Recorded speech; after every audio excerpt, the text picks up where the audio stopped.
欢迎大家收看蓝宇会客厅新春圆桌会。今天呢，做客的是《射雕英雄传：侠之大者》剧组，我们有请各位和大家打个招呼。各位好，我是导演徐克。大家好，我是演员肖战。大家好，我是演员庄达菲。大家好，我是演员梁家辉。大家好，我是演员张文新。其实我们之前看过很多《射雕英雄传》的这个影视作品，那这一版究竟有什么不同新的亮点，在您的心目当中？我们在写剧本改编的时候，一直在想人物，因为金庸先生的人物都很精彩，而且是都很浪漫，而且都很多感情上的设计，所以我们必须拍一个故事，人物是我们第一个要考虑。郭靖怎么样啊？王蓉怎么样啊？西毒怎么样啊？华筝怎么样啊？他们的整个人物的心理状态，跟他们的每个事情里面，他们为什么要决定选择这种做法，我们都要去了解，而且也在想，可不可能他有别的选择，在剧情里面，如果他选择了另一种做法的话，那个剧情会不会有所影响？所以人物从人物做起，然后第二步应该想到这个故事里面，它最重要的关键的那个场面是什么？然后关键场面怎么可以变成一个观众看起来很参与，而且是牵引到他的情绪，他们的情绪跟他们好像进入那个故事里面的现场一样，去经历这种剧情上的高潮这样子。那说到这个人物的选择，也涉及到演员的选择，对吧？首先呢，就是郭靖，为什么会选择肖战来演郭靖这个角色？你答还是我答？您说吧。这里面有什么故事？其实所有演员，特别是《射雕英雄传》呢，还不好选，因为大家都看过很多不同的人演过里面的人物。那如果我们的人物是我们设计好的话，我们找不到这个演员去演这个人。我们常常会给这个东西困扰，因为我们写好剧本之后找不到演员，因为没有这个人能够演这个角色，变成我们也无法把这个故事呈现出来。我自己的经验里面有过好几次这样的东西，所以是缘分吧，应该说缘分就跟他们见面，就我好像一个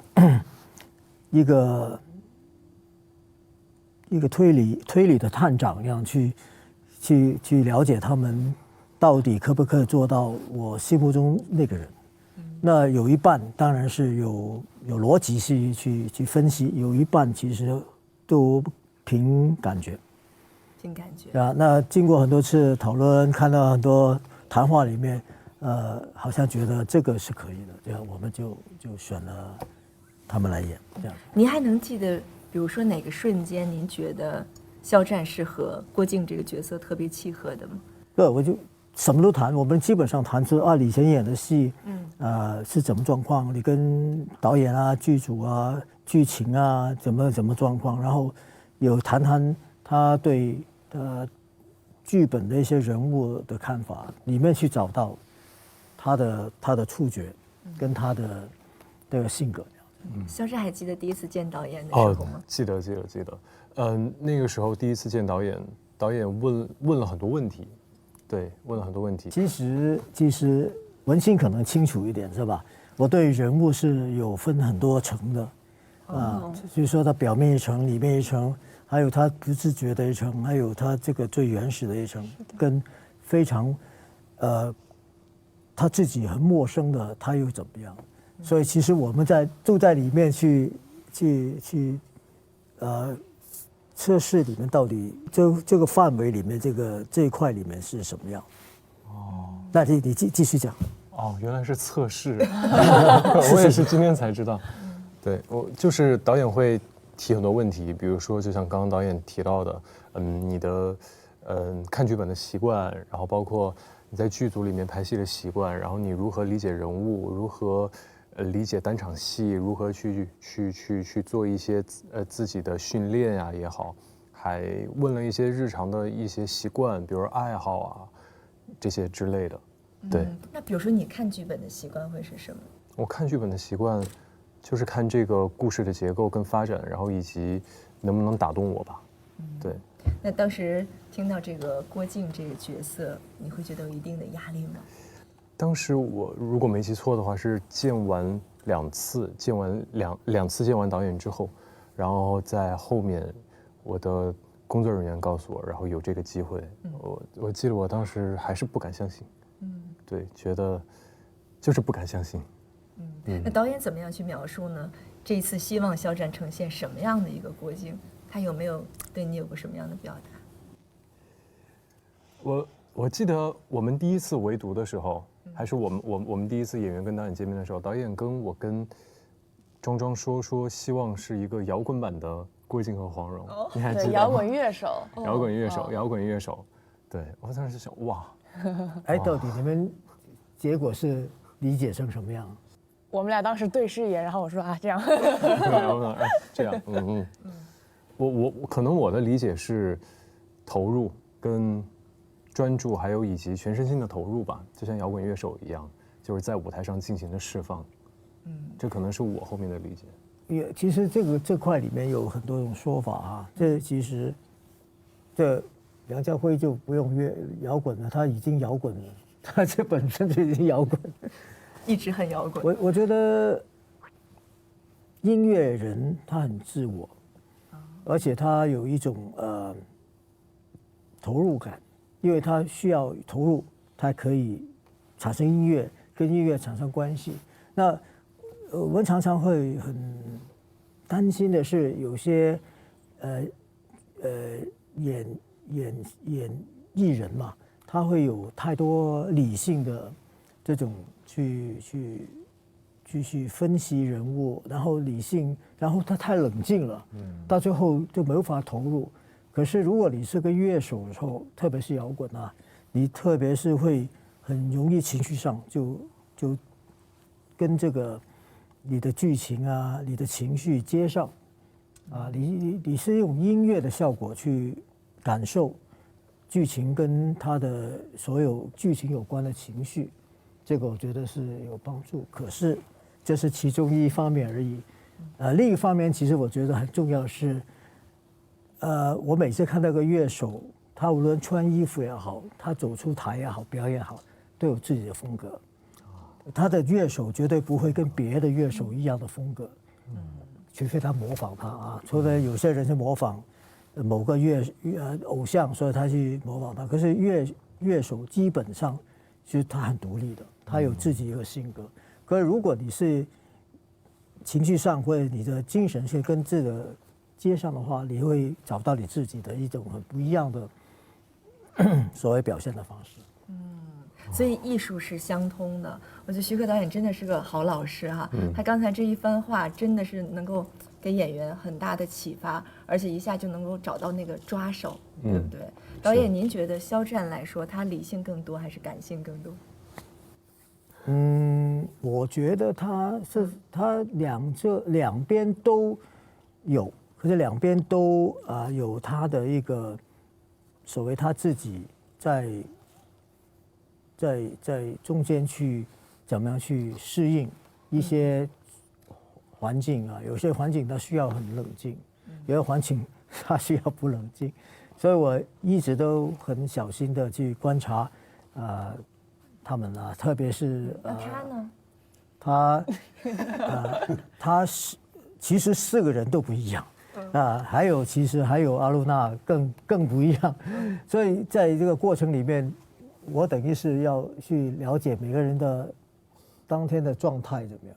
当天每天状态都不同。对，这不同的。然后我们进我的帐篷谈戏的时候，我说你留着你看看我拍戏，然后他在看我拍戏的时候他们的反应怎么样，我去了解他们当时是什么样子。当时都没发现。没有，没有，而且我觉得这个不是一个很故意，但有人故意的话，你们就会很奇怪。是，对。这么多年合作，您知道吗？您知道不，他是现场最多话讲那个，基本上是一半是幕前，一半是幕后。对，哦，他还要指挥其他的工种是吗？不到指挥，不过有跟大家交流大家的人物的演法等等。他太清楚我了，太了解你了。对，太了解我我了。们常常有一些很奇怪的要求啊，比如说有一次他做一个人物，然后他的鼻子发亮了，这个我说，哎，这个那鼻子不对，可不可以避开光来做这个表情这样的？还是演得很用心啊。后来还是这场戏拍完之后，我就帮他换了一个鼻子。每次都要爆改梁家辉老师是吧？为什么？为什么要爆改你？为什么每次都是要没有啊，大家认不出来的造型出现？像邵战，你看过刚才看我以前的电影的，他一出来冲口而出，太帅。那让我感觉我是太帅了，所以每一次经过导演的手，他都爆改我。其实我觉得我们很多导演朋友都不是在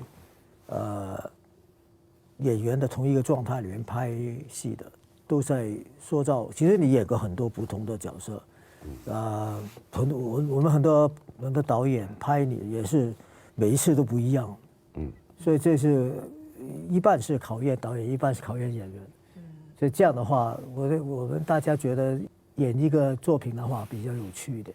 就真正的好演员，他是可以塑造各种各样的角色的，是非常具有多面性的。而且这一次肖战还有不少骑马的戏份，对不对？其实和动物拍戏是很难的。你是怎么样和这个小红马来建立感情的？我们3个人那个时候天天都骑马训练，然后每个人有自己专属的一匹马，然后天天跟他们相处，然后也是其实跟动物之间有一个磨合的过程。然后让动物也来适应怎么跟它打配合，其实彼此之间会磨合得越来越顺畅。对，重场戏的时候，你会跟小红马说什么话吗？偷偷的。我跟他说的最多的就是乖，哦嘞，然后以及再坚持啊，再来一条就行了，再坚持一条。它是一匹可能年纪比较小的马，所以总要告诉他要乖，要乖要乖，然后要摸摸它。对，你会怎么跟马说？我也是说的最多就是哦嘞，就是那个是他听了他会停下来的一种口令。然后有的时候看回放，我们俩有一条跑马的戏份，然后看上去很帅的，然后听录音就是2个人哦嘞，就一直在对让他平静，稍微平静一点。文心呢？你觉得这个跟马沟通感情难吗？我觉得挺难的，但是我觉得动物是有灵性的，它能感受到你，对。然后我也是经常跟我的马说乖听话，就是配合一下。对。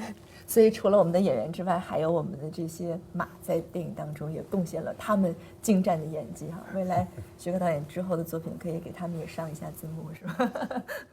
欧嘞欧嘞是吧？那除了这个马之外，还有很多的动作戏。肖战这一次也是做了很多的训练。哪些招式对于你来说练起来是最有难度的？我觉得最有难度的应该是威亚。对于我来说，我不知道对于他们来说是。确实，威亚都是好像都是威亚。对，因为威亚它特别考验你的平衡性，然后以及你的核心。然后以及你要在空中去如何在一个失重的状态下面找到一个发力点，我觉得这个对于我来说可能比较难。大概有磨合了多长时间才真正适应了那个状态？前期训练了2个多月，然后到拍摄的时候，偶尔拍摄的时候其实还是会遇到一个瓶颈，对，但是就是在现场会磨合。有过觉得内心挺崩溃的时刻吗？不至于崩溃了，就是想要竭尽所能做好吧。那庄庄有没有比较崩溃的时刻？我有的是会让自己脑子不要那么乱，因为其实你越紧张，然后去想那个动作的时候，有的时候做出来就越着急，就会变形。还是更多的是告诉自己，就是记好动作了，然后就放松。我觉得对于庄达菲来说，他很有勇气，全新塑造出来的一个黄蓉的形象。你会不会让自己刻意的去摒弃掉之前的对于那些经典形象的一个印象？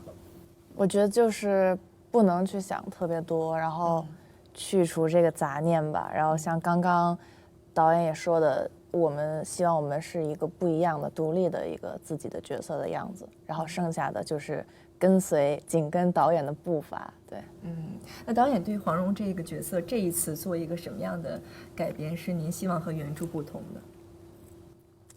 因为很巧合的，因为2次我在想庄达菲演什么角色的时候，这跟东协有关的，因为东协这个人物是有个性、有矛盾冲突的这个一种人设啊，他的知识很丰富，而且他是一个表面看来是一个很斯文的书生，可是他叫东协，他的作风是相当暴力，而且他这不讲人情，不听人家讲，很固执的个人。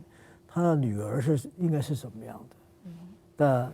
那当然就是因为王蓉是其实就等于是东协的一个江湖上认为他这个小东协嘛，还有另一个人物也是叫小东协，那为什么呢？也叫做因为性格很叛逆，所以你说王蓉是不是就是一个可爱机灵的少女呢？她是，可是除了一点外，还有一个，我觉得小说里面有说，可是我觉得一直来没有表现出来，是一个相当叛逆的一个小女生，而且她是很机灵正外，她对这个武林江湖上的人，她能够处理得很好，她很年轻，可是八面玲珑的，她很会抓到一个人的心理状态。所以也就是他在东协身上学到的，所以这一块来讲是我觉得需要王蓉有这个本质。那另一个东西就是他从桃花岛跑出来的时候，他做过乞丐，也做过很多人家认不出他是东协女儿的事情。他为什么这样做？因为他一定有想法。我们就进入王蓉的思维的方法跟他的心理状态来讲。我觉得我们还有很多空间可以去解读这个人物。就是希望大家能够在电影当中看到原著当中呈现的一些此前我们在影视作品当中没有看到的角色的那一面。大家解读方式不一样。那我觉得以前我们很多小说的改编的时候，它会偏向舞台，它会走向舞台的风格。所以如果我们这个电影的世界是偏向真实的话，这几个人物怎么让观众觉得他是活在我们的世界里面？这个内心的叛逆和现实生活当中的大飞是一样的吗？你有吗？有吧，导演觉得，导演觉得有吗？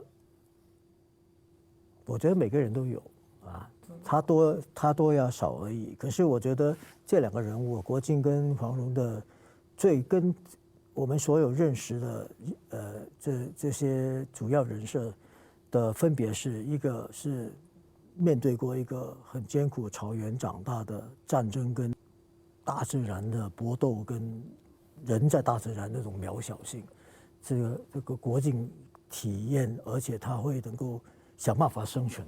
这个是我认为不只是一个武侠人物，他还有一个跟地理环境跟他的生长过程有关系的一个人物。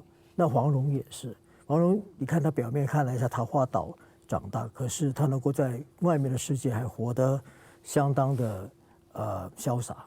所以这一块来讲，黄蓉她的就等于是一个人从一个好好保护一个温室长大的一个小女孩扔到社会去做事，她怎么改变过来？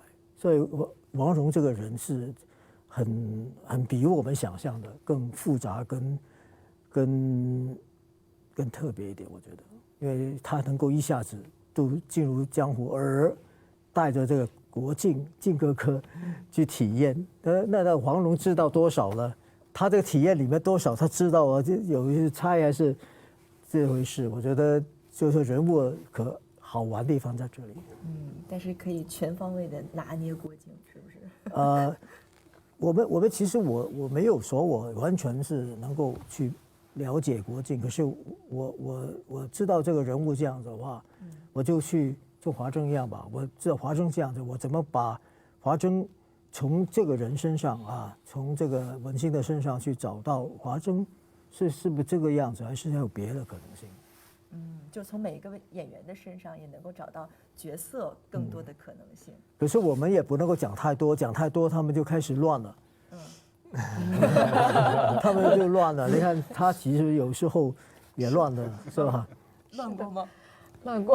我觉得导演可能会让我们先自己发挥一下，就是有什么问题，他可能再会过来给你调整。然后觉得可能有时候一调整，你就突然啊，原来是这样的。对，那是不是跟梁家辉老师说的会少一点啊？因为合作这么多年了。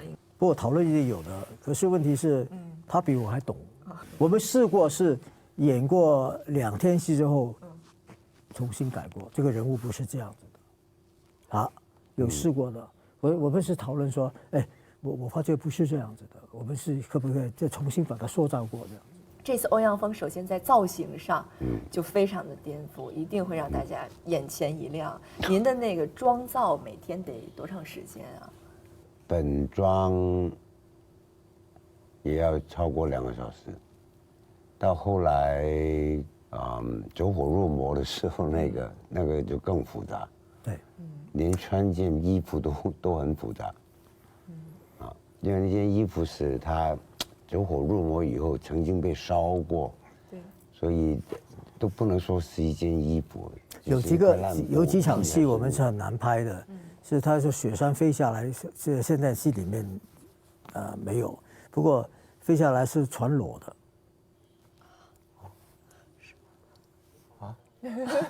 第一次听说，我也不知道。是那场拍的时候没有，不是，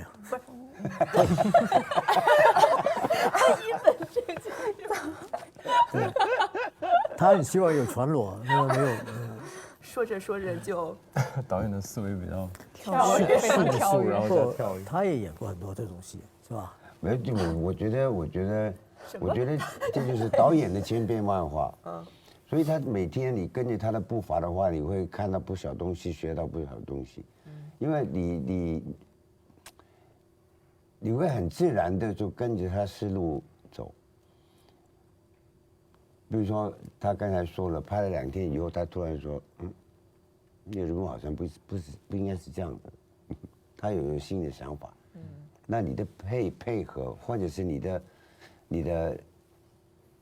想通了，为什么他会觉得不是这个样子演法呢？您是怎么样能够找到那种走火入魔的状态呢？每天在片场，不用琢磨，他已经走火入魔了。所以他选择我来演戏的。不知道。肖战感受到了吗？在片场？我是觉得梁老师那个装扮上之后，很难不走火入魔。哎，肖战有没有一刻想，自己也挺想挑战一下，像欧阳锋那种？我觉得很带感，很带感，很带感，很酷，是吧？对，酷。而且在电影当中，其实很特别的是，还有很多的这个比较诙谐幽默的一些表达。我相信这一定是徐克导演的这个独有的一个风格哈。您觉得这些创作的灵感都是从哪里来的？我觉得武侠小说里面就很多这种所谓的这种氛围，因为常常是我觉得里面的人物有时候会很荒唐，加上他自己也很夸张，因为志毅这么认真吗？他怎么很认真？所以我觉得里面就带有某种幽默感在里面。您最喜欢的是哪一个设计？你说最有趣的射雕吗？对，是不是欧阳锋的那个？其实都有很多啊。欧阳锋最好玩的地方是他自己跟自己斗气，对，他自己跟自己吵架，这个我觉得太荒唐了。这个，最后还是给自己的幻想出来的自己，给吓跑了。这很荒唐的事情。肖战觉得最逗的部分是哪一段？最逗的部分，好像我的部分都还挺，哎哦，我们俩在那个城墙上面，然后我不是跳下去去救，然后你说不要去，对，你呢？有什么印象深刻的？那个挺逗的，那个是导演临时想出来的。当时拍的时候我也觉得挺有意思的，是吧？因为你现场创作的是吗？对，因为他很严肃的要去，对就是做一个很正义的事情，然后导演说：“你说不要去。”这是现场的一个即兴的创作。因为我看他们，面对这个东西很紧张，因为很复杂，处境很复杂，也不可能去做这个事情，然后又发生了，你面对这个人又有危机，那你到底去怎么办好了？所以国靖一下子就跑下去了。那黄蓉是一个很聪明的人，他去怎么去分析这个局面，跟国靖说怎么做，跑掉了，所以他只有说不要去，他已经到下面去了，国靖已经在城下面就已经去了，骑马走掉了。哥儿，如果以后我们在江湖上失散了，我会在我走过的地方留下你这个小风车，你一定要跟着风车的记号来找我啊！一点没变，老惹我生气。阿是给你，你保护我。保住，你为啥要瞒着国靖呢？他一直在寻你。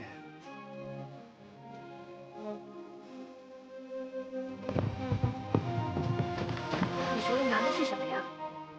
风车，送我好吗？这个不行。现在到处都是真的，想找个人哪有那么容易啊？只要你想找，就一定能找到。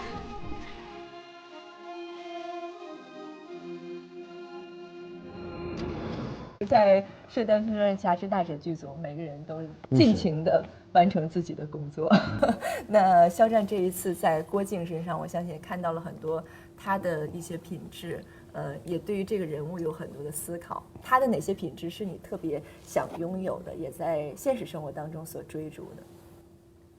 如果说我最想拥有的话，我觉得是他的坚持不懈，以及他面对困难他绝不退让，绝不退缩，迎难而上。我觉得这个是我想在现实生活里面拥有的，然后以及我想去做的。那你觉得郭靖怎么样才能够真正的成为一位大侠呢？我觉得他已经在我们的电影、我们的影片里面做出了那个抉择。对，所以大家可以在电影里面去找寻一下答案。其实我觉得他已经被很多的人，制造出一个他对侠这个字很理解，因为他妈是这样，大汗是这样子，这个托雷也是，我觉得这都是很有这种对这个人的这种态度是很清楚的，而且他都有正义感，所以他从小长大成这样的，他自然就受到影响。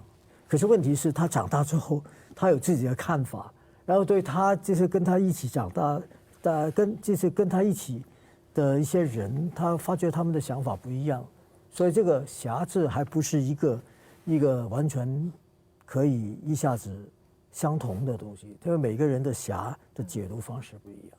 所以当郭靖去面对这个不同的这种对侠的这种概念的时候，他要想办法，又不能用打是其实最不好的一个东西，打也没办法要打完之后他还是大家要讲清楚怎么回事，特别是比如托雷也好，他的安达朋友啊，还是他的义父啊，大汗呀，就是都是一个让他成为一个侠的一个成长过程，一个影响他的一个人物这样子。所以每个人对侠的理解都有着不同的体会。等待着大家走进影院去有自己的对于侠的解读。那我们就来到我们最后的这个环节吧，我们就请每一位都对导演说2句话吧，好不好？因为这一次的合作，我相信都会有新的体会。梁家辉老师，您先说。忘了，还是那句啊，还是那句啊，继续愿意跟随他的步伐，在下一个他导的电影里头，想演什么？啊，想演什么？下一步？哦，他的想法很多，我想法太多了，想法太多，对一一实现。我是期待着他对我的想法有更新的想法，能刺激我，进入另外一个角色的世界。文心呢？你会怎么说？我其实一直以来都挺感谢导演的，就是能给我这个机会。呀，好了，看来平时一直没有表达过，是不是？对。不要看了。看我们的华筝是如此的感兴趣，是？你也？我肯定也是感谢导演，信任我，然后愿意给我这个机会吧。我也是和家辉哥一样，愿意一直跟随导演的步伐。小婵。我也是，感谢导演，谢谢。真的很珍惜这一次机会。我觉得导演在我这一次跟导演合作，我觉得导演给我很多的启发跟指导，是来自于导演他自己在拍摄过程当中的全身心的投入，然后他真的很热爱电影。我觉得这个真的非常非常的感染我跟打动我，所以我也是跟家辉哥一样，然后跟庄庄、跟文心一样，跟很多很多演员一样，紧跟导演的脚步。下一次我会跑得快一点。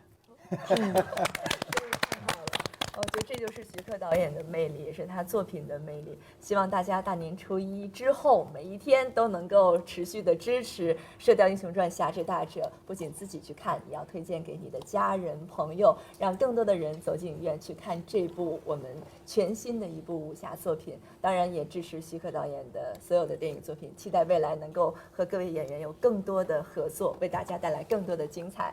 好，以上呢就是我们这期节目的全部内容了，朋友们再见。